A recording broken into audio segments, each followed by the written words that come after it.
What's going on, y'all? So, in light of everything that Lil Durk got going on with Takashi 69 right now, all that BS back and forth nonsense, I would like to make a video highlighting the fact that I am very proud and happy for Durk and the career that he's made for himself since 2010, right? Durk been around for a very long time, and I don't think a lot of people even realize it because as of lately, he started to get some commercial success.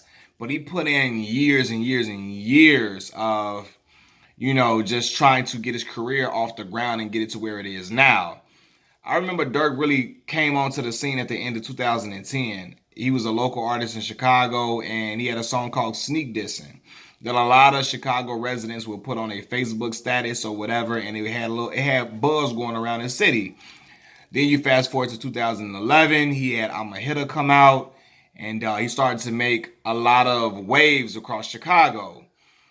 During the time that Chief Keef really put the focus on Chicago, because I will always say this, Chief Keef was the first person in Chicago with outstanding views on his videos, right? Keef was the person that opened the floodgates for a lot of the other Chicago drill artists to get signed, right? During the time that Keef put the eye on Chicago, Durk took full advantage. Right? I remember listening to Durk and thinking to myself, this young man gonna go very, very far. Because he rapped completely different from his counterparts. He rapped completely different from his homeboys. He rapped different from Keith, Reese, Fredo, SD and them. He sounded so different, right? And the thing that set him apart was that he would use melodies in his songs while he was describing like gritty gang life in Chicago, something that was just unique and something that his homeboys wasn't doing. And I knew that sound would resonate with the world for whatever reason. Like he did it in a catchy way. One thing that I knew about Durk is he didn't box himself in either. I remember when Zach TV, and rest in peace to the late great Zach TV. Zach was everywhere with his camera, and he was documenting everybody in the city that was making music. Even if you was in the city, if you was in the south suburbs or whatever, the surrounding suburban area, he was covering you. I remember when Durk first came on the scene, Durk was like 19, and they first started getting some publicity. This is around the time when this is right before Durk signed with Def Jam.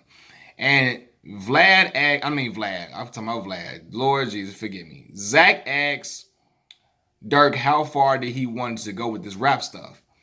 And Durk said, I ain't gonna even lie to you. I'm trying to be big as Jay-Z. And when he said that, I said, yeah. I knew he was trying to really be profound with like really, really trying to make an impact with his music stuff. I never heard any of his homeboys say that. A lot of them were really just living in the moment, they were just basking in their glory. You know, they was getting all the views, they was getting outstanding. After Keith got all the outstanding views, everybody tried to listen to everybody associated with Keith. Durk, Reese, SD, Fredo. They wanted to hear Gino Marley. They wanted to hear all of them, right? But none of them ever said they wanted to go as far as Jay-Z has. Durk did. And I would listen to his music, excuse me, and Durk would make songs about just growing up in the hood, the struggles of living in the hood and not having no money. He would make party songs. He would make songs about street life, getting into all type of hectic stuff in the streets. He would make songs about for girls and stuff like that. And I knew that he was versatile at that point. I say, you know what? His versatility is going to make him stand out. It's going to make him set himself apart from the rest. And it did. You know, like he's the only person I know that would be courageous enough to make a song like My Beyonce with Dej Loaf, right? To make a song like that. His homies a lot of them wouldn't touch that because they feel like that's not their image, that ain't their lane. Durk didn't really care. He was willing to work with everybody as far as, you know, to create different sounds, to do something different. And I think him wanting to be different and him wanting to show a maturation in his music, every project he was releasing, he was getting more mature with his sound.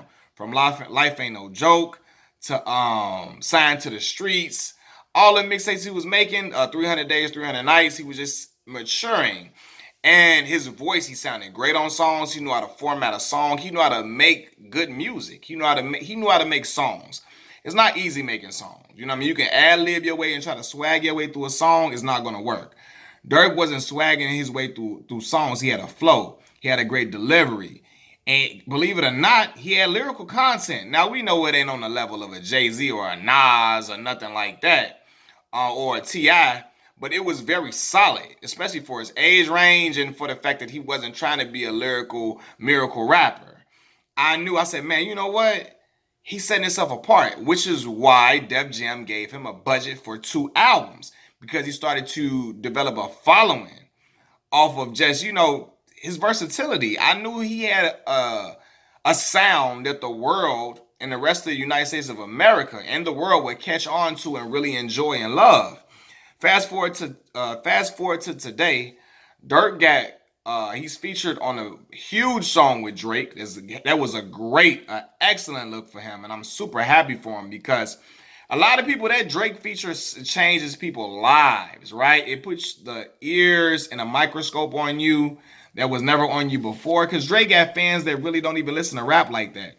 Now Dirk is going to be able to get fans, he gonna be able to pull in Drake's fans, and a lot of them gonna be like, they're gonna be turned on to his music, and he's gonna create more revenue for himself, right? Not only that, Dirk is featured on a Nas album. I never thought I would be hearing Dirk on the same track as Nasir Jones, one of my favorite rappers of all time. But Nas was on Drink Champs and said that he really listens to Dirk music and he really vibes with it. And that right there shows you that Dirk was doing something right the whole time. A lot of people in Chicago was criticizing Dirk for the auto-tune and saying he uses too much of it, and he's singing, he an R&B singer, so on and so forth, because a lot of people in Chicago got the crabs in the barrel mentality. We only like people who almost made it. We don't like people that made it. You know what I mean? Only people that Chicago was really embracing was Keith. And as much as Keith is the founding father or the pioneer that opened the doors and opened the floodgates for Chicago artists to get signed, even for Keith put the microscope on Chicago for even a Chance the Rapper to get signed. He got the ball rolling. Without question, he knocked the door down. Because before Keith came out, people were only looking for and interested in hearing conscious rappers coming out of the Chicago scene. Outside of Bump J, Bump had the song on McDonald's and on Madden and all that type of stuff, but he didn't make the waves that Keith and them did, right? As much as Keith is a pioneer, Dirk makes better music than him by far now. He makes better songs. He has better content. He takes time with the music that he drops, with the projects that he drops, and I can tell he puts effort into it to where he really cares about. He takes pride in the product that he puts out, and it shows, man. He for real. I can tell that Dirk is really respected for his hard work and his dedication to his craft by the individuals that he gets featured on his songs, by the rappers that I see bigging him up, that I see talking to him. You know what I mean? It's like heavy hitters in the game really respect him and really like working with him. Fab, Jadakiss, and all of them. Wale, they really like working with him because they can tell he has a different engine built into him. He isn't adverse to working with different artists that got a pop sound, or working with an artist that's an R&B artist, or working with a rapper that don't rap about street stuff. He's open to different things, which has opened the doors for him on other levels, man. And I'm happy for that brother. To see what him, Reese, Keith, and all of them have survived, all of them, for real, they really came out of an era in Chicago where that drill rap, and it still is deadly, but they hoods was going back and forth. They were into it with dudes all the time. And still are. They still are to this day. Right? They had people around them lose their lives. They was in the hood for real. With Aeropostale wearing Hollister clothes. Just trying to make a name, trying to get on, trying to get their voices heard, trying to get their music pushed, in hopes of just making money to feed their families. And to see where they are now, it's just crazy. Just to see where Dirk has come.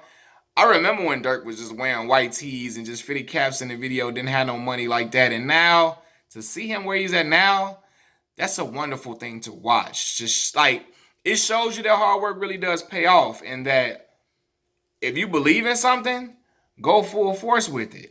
Attack that goal vigorously, because that's what he's been doing nonstop.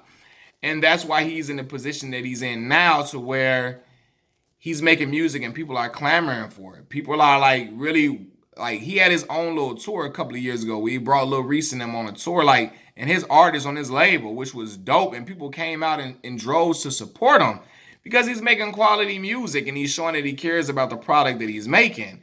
And it's really I'm really proud of that brother. Like when I saw that Drake feature, it was like, fam, Durk is on now. Like he got the Drake, like the Drake feature do something different to you, man. I'm telling y'all. Y'all know y'all listen to music.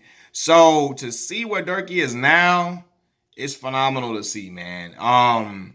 It's crazy though. I always said I felt like he was gonna go the furthest out of all of them because he was thinking he had a mind considering longevity in the rap game and not just for the moment. He was always thinking about how he would stick around to be around for a very long time. And he didn't swag his way through it. He really developed a sound. And as much as people criticize the auto-tune, drill, he was talking about all type of drill, heinous acts over auto-tune. A lot of people were adapting that sound. You know, he was using, is it melodize a word? He was using melodies to talk about the harsh realities of being in a gang in Chicago and surviving the atrocities that occurred between his hood and other hoods, and he was talking about it with autotune.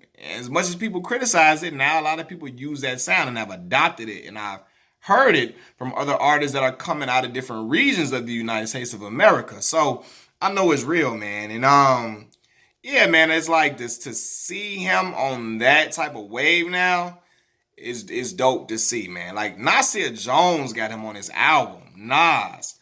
That's crazy. That's absolutely crazy. But that shows you what people think about him and the music that he makes. So Durk is a testament, man. If you really believe in yourself, bet on yourself. Double down. Like he got Def Jam. He got off the Def Jam label. But things have been looking great for him. Bet on yourself. If you're going to do something, do it 150%. Give it all the way, everything you got and more. Not half of you, not 75%, not 60%, none of that. Go all the way with it. And it's going to return back to you. So I'm just really happy for that brother. And to see where he's at now is just very, very dope. Trying to think if I missed anything. I don't think I did, man. He's been around for a long time, and I don't think people have really noticed that. But he's still young, and he still got a long way to go. He got waves to much more success to see. I'm happy for a Chicago brother that came out of this city and came really out of the crib for like out of not downtown. Like he really came out of the hood to be where he is now. That's phenomenal to watch, man. Machiavelli Mills TV. Peace.